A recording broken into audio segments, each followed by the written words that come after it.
Ever notice how some phrases just kind of stick with you? Like get stuck in your brain, Mm, playing on repeat? Well, get ready, because we're about to unlock one of the secret codes behind that alliteration. And it's way more than just catchy jingles there. Although those are a prime example, I have to say. We're talking alliteration as a driving force in everything from like ancient poetry to powerful speeches.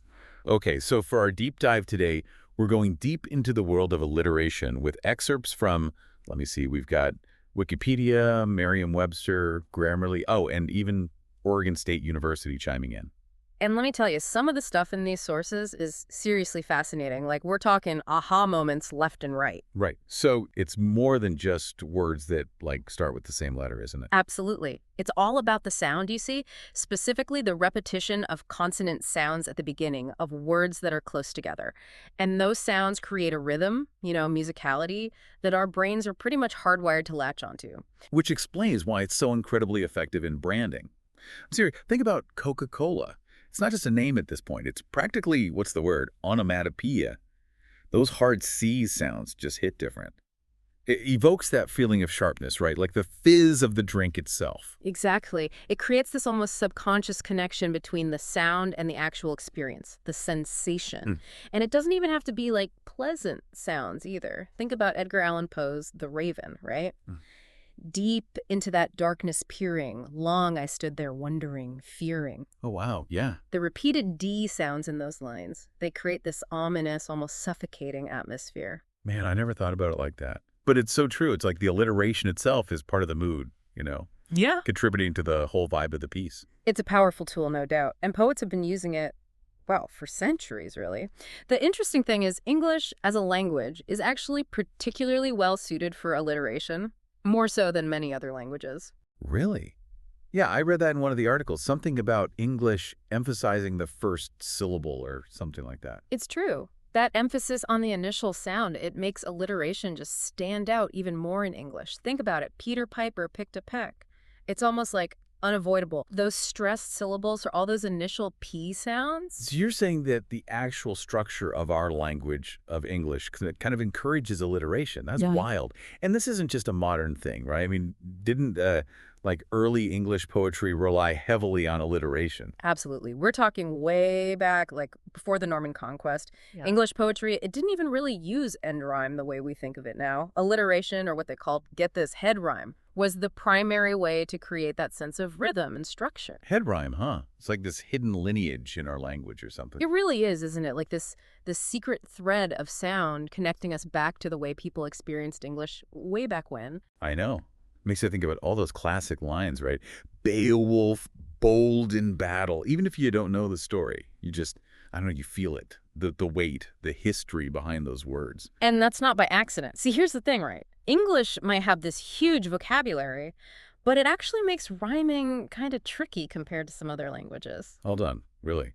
I always thought English was like a rhyming haven. So many words to play with. In a way, yeah, but it's complicated. A lot of it comes down to grammar, believe it or not. You see, Romance languages, think French, Spanish, they've got verbs and nouns with all these similar endings. English, not so much. So you're saying we leaned on alliteration more because like rhyming was a steeper climb, grammatically speaking. That's fascinating. But I mean, it's more than just like picking words that start with the same letter, right? Like there's got to be some art to it. Exactly. The best poets, they're incredibly deliberate with their alliteration. It's this interplay between the sounds themselves and the message they're trying to get across. Like certain consonants, they just hit different. They evoke specific feelings, enhance the imagery. You know what else I thought was interesting? How much delivery plays into it. Like reading an alliterative phrase on paper is one thing, Yeah. but hearing a skilled orator or performer bring it to life, that's a whole other level. Absolutely. Cadence, tone of voice, even something as subtle as a slight pause after an alliterative phrase, it all adds up, amplifies the effect. One of the sources even used a rap lyric as an example, actually. Oh, yeah. They were talking about how rap music is like practically built on clever wordplay, and alliteration is a huge part of that. Precisely. But then they talked about how when they tried to read the lyrics out loud, it just fell flat. Like they even admitted they missed the beat, the way a rapper's delivery emphasizes certain sounds. So true. It's a good reminder that alliteration is, at its core, about sound. And sometimes it takes a certain voice, a certain skill, to really unlock its full potential. But this begs the question, if English is kind of built for alliteration, what about other languages? Now, that's where things get even more interesting. We've been laser focused on English, right? But alliteration, global phenomenon. We're talking Arabic poetry, traditional Irish storytelling, even, get this, Mongolian throat singing. Seriously, I had no idea it was that widespread. Yeah. Although when you think about it, it makes sense. Alliteration, it's tapping into something fundamental about how our brains work, how we perceive and enjoy patterns in language. Doesn't matter what language it is. Precisely. But even though we see alliteration across so many different languages, it does make you wonder, right? Are some languages less suited to it? For example, in languages like French, where the emphasis often falls on the last syllable of a word, alliteration might not have that same kind of impact. Oh, that's a really good point. It's all about how the sounds interact within the specific structure of a language. But speaking of interaction, are there like different types of alliteration? I mean, we've talked about it in poetry, branding, even everyday phrases, but is it all the same type of alliteration? That's a great question. And it speaks to the nuance of this technique. We've mostly focused on what we might call standard alliteration, where the initial consonant sounds are the same, but then you have things like symmetrical alliteration, which uses this fascinating parallel structure. Okay, you're gonna have to break that down for me. Symmetrical alliteration, that sounds kind of cool. Okay, you gotta lay it on me. Symmetrical alliteration. What are we talking about here? So picture this, it's like a sonic sandwich. You've got words at the beginning and the end that start with the same consonant sound, right? And then all the words packed in between them, they also share a starting sound. Creates this like really satisfying symmetry. Okay, so like a layered sound effect. Got any examples? Having trouble picturing it? Totally. Think about the phrase, now we want noodles. You hear it. The end sound, it's bookending the whole thing, right? And then, bam, that W sound repeating right there in the middle. Or how about this? Drive through the doorway. D at the edges. TH sound holding down the fort in the center. It's like this perfect sonic balance. Oh, that's pretty cool. I'm totally hearing the music in these phrases now. Yeah. It's like symmetrical alliteration. It's like adding this extra layer of, I don't know, sonic intentionality. Exactly. It just highlights how deliberate you can get with sound. It's not random. And then on top of that, you've got even more like subtle types of alliteration, like unvoiced alliteration. Unvoiced. Well, like a silent sonic partner or something? In a way, it's where the consonant that's repeated, it's actually silent in at least one of the words in the phrase. So it's like you see it on the page, but you might not even hear it when it's spoken out loud. Right, I'm officially intrigued. Give me an example. I gotta hear this. Okay, check this out. The phrase predatory pterodactyl, you see it, the P, it repeats, right?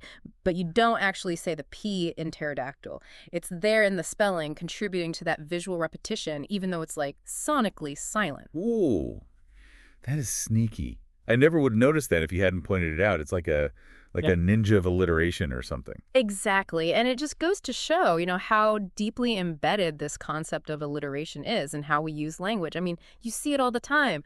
Kind night, gnarled knot.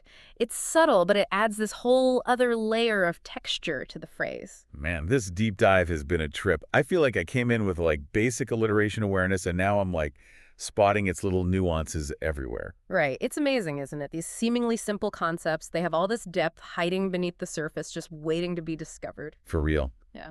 So as we like wrap up our alliteration adventure here, any parting words of wisdom for our listeners who might be feeling inspired to like play around with alliteration themselves? I'd say the most important thing to remember is that alliteration, just like any other linguistic device, it's most effective when it's intentional.